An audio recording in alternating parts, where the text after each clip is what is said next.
ആലപ്പുഴയിൽ PSC പരീക്ഷയുടെ ചോദ്യപേപ്പർ മാറി നൽകി. ആലപ്പുഴ ലജ്നത്ത് സ്കൂളിൽ നടന്ന പരീക്ഷയിലാണ് ചോദ്യപേപ്പർ മാറിയത്.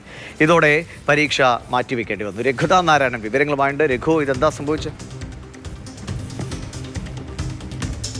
ഉച്ചയ്ക്കും PSC പരീക്ഷകൾ നടക്കുന്നുണ്ട്. രാവിലത്തെ പരീക്ഷയ്ക്കായി ഉച്ചയ്ക്കത്തെ പരീക്ഷയുടെ ചോദ്യപേപ്പറാണ് നൽകിയത്. 10ാം ക്ലാസ് അടിസ്ഥാന വിദ്യാഭ്യാസ യോഗ്യതയുള്ള വിവിധ തസ്തികകളിലേക്കുള്ള പരീക്ഷയായിരുന്നു നടക്കേണ്ടിയിരുന്നത്. അതുമൂലം ആലപ്പുഴ ജില്ലയിൽ ഇത്തരത്തിൽ ചോദ്യപേപ്പർ മാറി നൽകിയത് മൂലം സംസ്ഥാനത്തൊട്ടാകെ ഇന്ന് ഉച്ചയ്ക്ക് നടക്കേണ്ട സമാന പരീക്ഷകളെല്ലാം PSC മാറ്റിവെച്ചിട്ടുണ്ട്. ചോദ്യപേപ്പർ ചോർന്ന് മാറി നൽകിയെന്നുള്ളതല്ല PSCയുടെ വിശദീകരണം. സാങ്കേതിക കാരണങ്ങളാൽ പരീക്ഷ റദ്ദാക്കി എന്നുള്ളതാണ് PSCയുടെ ഔദ്യോഗികമായ വാർത്ത. ശരി. രഘുനാഥ് നാരായണനാണ് വിവരങ്ങൾ നൽകിയത്. സാങ്കേതിക കാരണങ്ങളാൽ മാറ്റിയെന്നാണ് PSC പറയുന്നത്. പക്ഷേ ചോദ്യപേപ്പർ മാറി എന്നതാണ് മറ്റൊരു വിവരം.